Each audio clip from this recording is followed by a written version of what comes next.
welcome back to my channel. So I have here Chef Eli Salar, and he actually graciously invited me into his home to talk about the future of Philippine cacao industry.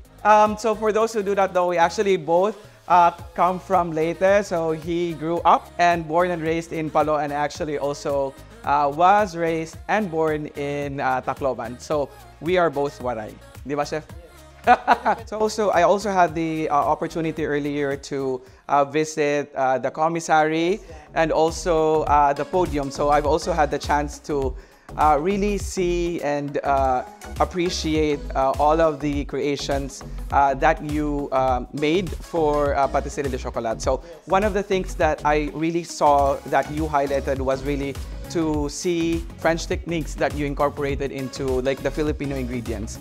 What made you do that? Like, what was the inspiration behind creating a business model that was centered on the Filipino palate? Well, most of my experience was actually working abroad, internationally, mostly in Canada. And then, so, yun talaga yung background ko and training. And usually it's in hotels, so ang pinaka-basis talaga ng pastry is French pastry. Yung discipline, kumbaga. And then, when I moved back here, even when I was still working in Canada, parang part talaga ng advocacy or passion ko sa pastries, I promote yung Philippine flavors. And then, so every time I do events in Canada, usually may fusion talaga ng Filipino flavors. So basically, when I moved back here, it's just no-brainer na since I'm here in the Philippines, might as well, you know, infuse French discipline of pastry with Filipino flavors. Maganda rin kasi na mabilis maintindihan, and then mabilis tawag ito, hindi mahirap ibenta sa Philippines because it's very familiar. Thank you so much for sharing that. I think it's also really great that you were able to do it not only like, you know, be able to incorporate the techniques into the Filipino flavors, but also to really do it very, very well. When I was thinking about all of the things that I tried at, you know, at the podium earlier, the favorite thing that I really ate was the calamansi travel cake. And I think that, you know, as a fan of something that is citrus forward, when it comes to desserts, that was really well balanced. Nakikita mo na na-highlight yung calamansi, pero also hindi siya overpowering. You know, would you believe me na una kong ginamit yung flavor na yon, yung idea na yon, in fact, was in Canada. Oh. Yes. I was so surprised that when I was in Canada, meron palang calamansi flavors or puree na ginagamit na dun sa hotel na pinagtrabahoan ko. When I was in Hotel Arts. Yung mga chefs dun gumagamit na ng calamansi. And I was so surprised kasi yung puree na ginagamit namin, which is 100% calamansi, yung company is from France. Calamansi was from the Philippines. So, ibig sabihin, from the Philippines, ginanaw yung calamansi at dinala sa France, process doon, which is basically just extract the calamansi, and then dinala sa Canada. Sige mo yun, kung gano'n nag-travel. And then, so when I was there, may calamansi pala. So, doon ako nagsimula mag-experiment ng calamansi flavor na pastry. And then, so when I moved back here, parang mabilis na lang, when nag-iisip ako ng ibang flavors, like calamansi, ito yung ginawa ko dati. So, yeah, and then it worked out. One of the things that also I really tried, you know, to recreate when it comes to my Filipino recipes that I incorporated as well in my channel for all of those subscribers, they know. It's really one of the things that I do is to actually incorporate something that resembles home. Like when I try to make something that is humba, you know, like I wanted to create something that also has, you know, a different take on a classic. And I really saw that shine into all of the creations that I saw at Patisserie de Chocolat. When you are thinking about, okay, what's the next? Like, ano yung gagawin kong next recipe for Patisserie de Chocolat? Like, what inspires you to do that?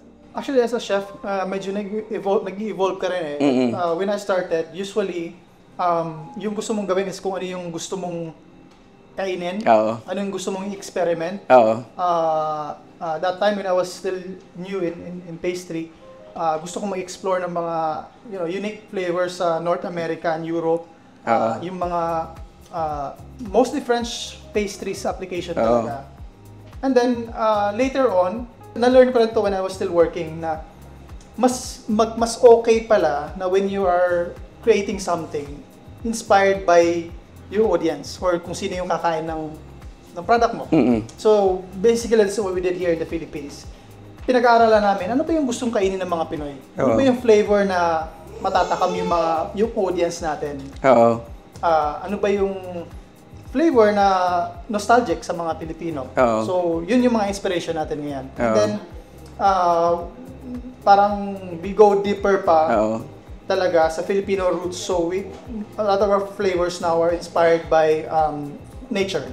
Anong ginugrow natin dito sa Philippines. So I wish I can actually create like rambutan flavor, lanzones flavor. Now it's challenging. Galing. Seasonal siya.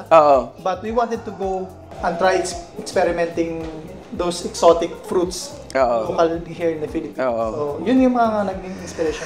Tsaka I think what's also nice about that, Chef, is that it's also educational, right? For the people who are not familiar with Filipino cuisine or Filipino flavors, you're able to shed light, di ba, onto the Filipino cuisine globally, di ba? Kasi a lot of the people are not really familiar when it comes to like Filipino cuisine. It's something that is just up and coming.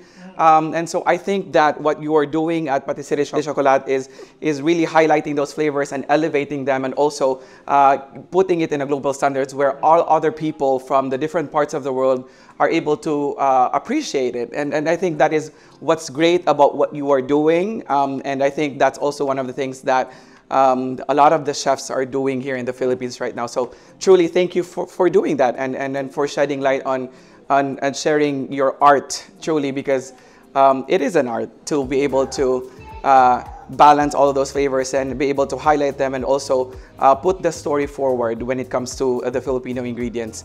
Chef, when you look at the future of the Filipino cacao industry, say 10 years from now, what is the vision? Like, how do you see that? Because I know, just a little bit of backtrack, I know that you also are sourcing the cacao from a local farm in Palo, which is where you grew up in, and like, you know, I think that you are not only pioneering that, but also really helping local farmers in Palo. How do you see this in 10 years? Well, not only we're sourcing it from local farmers in Palo, we also grow our own cacao. Okay. We have a farm. It's called El Fortunel Farm, which we grow our own cacao.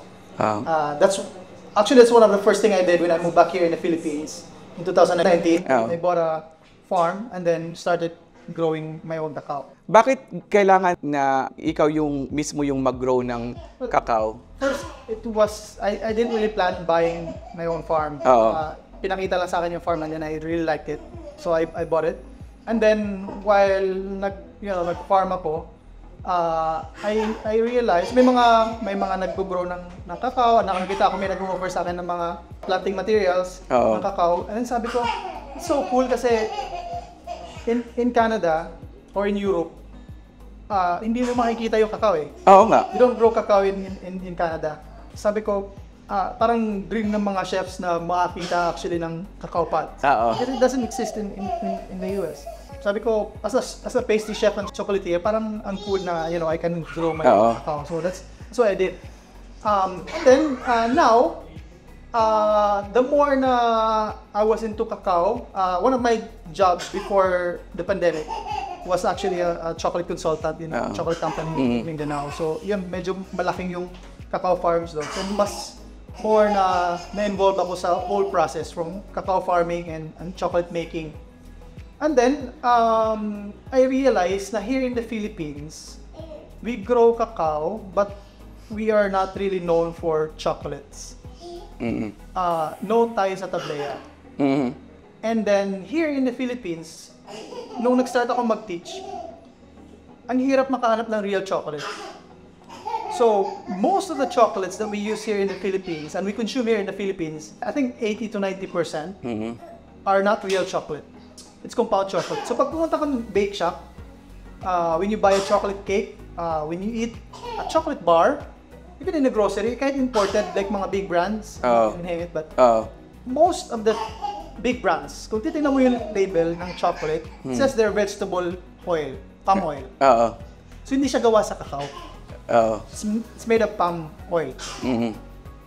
So yung real chocolate is supposed to be gawa sa cacao. So which is like cocoa butter and cocoa solids. Or kung sa atin, tawagin is tablea. But yung tablea is pure chocolate. It's 100% chocolate. Sabi ko parang ang weird na we have 100% pure chocolate na ginagamit sa tsokolate, tsokolado, all these things. But most of the chocolate confections na kinakain natin are not real chocolates.